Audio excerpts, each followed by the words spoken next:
A recent letter to the editor of the LA Daily News is giving perspective to the Trump win, stating Kamala Harris didn't lose because conservatives are stupid, misogynistic, or racist. It argued Trump won because Harris was ill-prepared to be the president and that she contradicted herself by claiming peace, unity, and joy every time she hurled an insult at Trump and his supporters.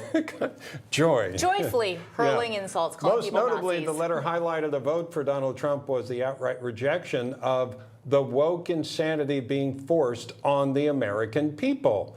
And to further weigh in, let's bring in CEO of VetCom and author of Race to Save America, Kate Monroe. Kate, it's a pleasure to have you here.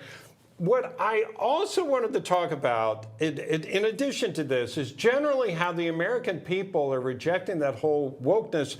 And in California, which I believe is where you are, they had Proposition 36, which Kamala Harris, we saw her being interviewed. She wouldn't reveal how she voted. But Prop 36 required harsher penalties for committing crimes. Now, since it's California, it's repeat crimes, but we're making progress nonetheless. But it does look, Kate, like people, as I've described, they don't want criminal justice reform. They want criminal justice. They want the bad guys to pay a price.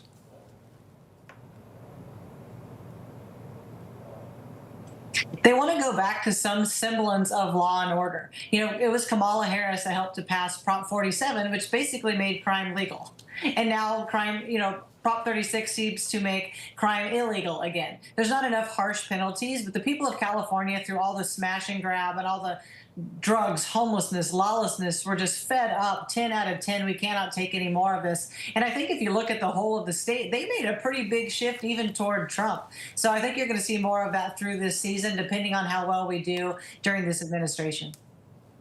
Yeah, what was the spread? It was only like a handful of points. I mean, there was a big move. And as you know, Kate, I lived in California for, I think it was 12 years, in the 80s into the 90s. And it's very much urban areas and rural. And as soon as you get outside of the big cities, people go very conservative. And then Orange County historically has been conservative. So that state, I mean, I'm old enough to remember when Republicans actually won statewide election. Is it moving that way yet?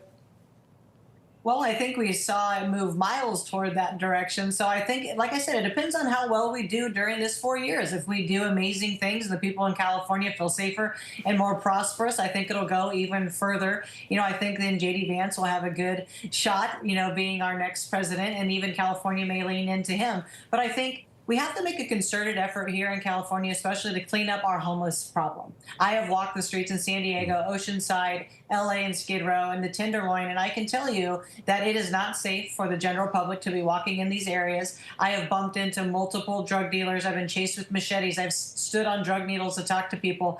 Hopefully, Prop 36 will help to clean this up. But I wrote an op-ed about how will we do that? It's great. Crime's now illegal again. How are you going to fix everything that is broken? And so I think that we need to really be taking a harsher look at people. We need to Sun Tzu. Somebody's got to get in some major trouble so other people stop doing it.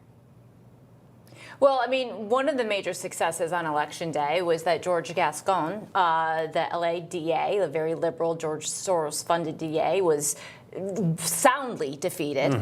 You also had an Oakland soft-on-crime prosecutor who was also defeated in the race, and London Breed, the liberal San Francisco mayor, also defeated. So these soft-on-crime policies are getting defeated at the ballot box. So that's one way to do it. But you still have your governor, Gavin Newsom, who supported, who he basically opposed Prop 36. He opposed Prop 36 and says that it's going to lead to more destructive policies. So that you still have, how can you be tough on crime and still, be sympathetic to those hooked on drugs, the homelessness, et cetera, et cetera? Something that California residents seem to care about.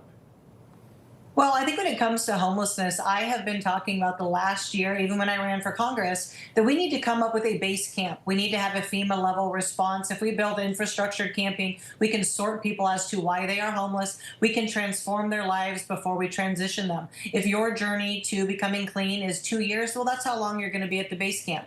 These 18 to 28 day, we're going to clean up people's drug habit they've had for 20 years does not work. That's why these people don't want to go inside. You can't take people from the curb to a condo and think that somehow magically they're going to get off drugs. They're just going to end up killing themselves. So I think having that base camp to clean people up, sort them, and transform them, that is what we need to do here in California. And it would cost a tenth of what we have been spending on this transitionary housing. Yeah, and before we go, one other thing they need to change there are the taxes. Is there any movement inside the state to actually lower taxes, which I think can reach 13% at the higher levels? It's going to be very difficult to stop that train here in California. They need more money to spend on nothing and go unaccounted for, as they have been doing, for the past few years. Even in the dead of night, they actually passed a 65-cent increase on our gas without really asking anybody if that was okay. So, I mean, it's just going to go on and on in California. It's not as much the tax as the wastefulness of the tax dollars that we bring in. Well, there's also so many propositions on every single election. Maybe if your state legislation did the job, that would also be very helpful. Well, thank you so much for joining us this afternoon. We really appreciate your perspective. Thank you.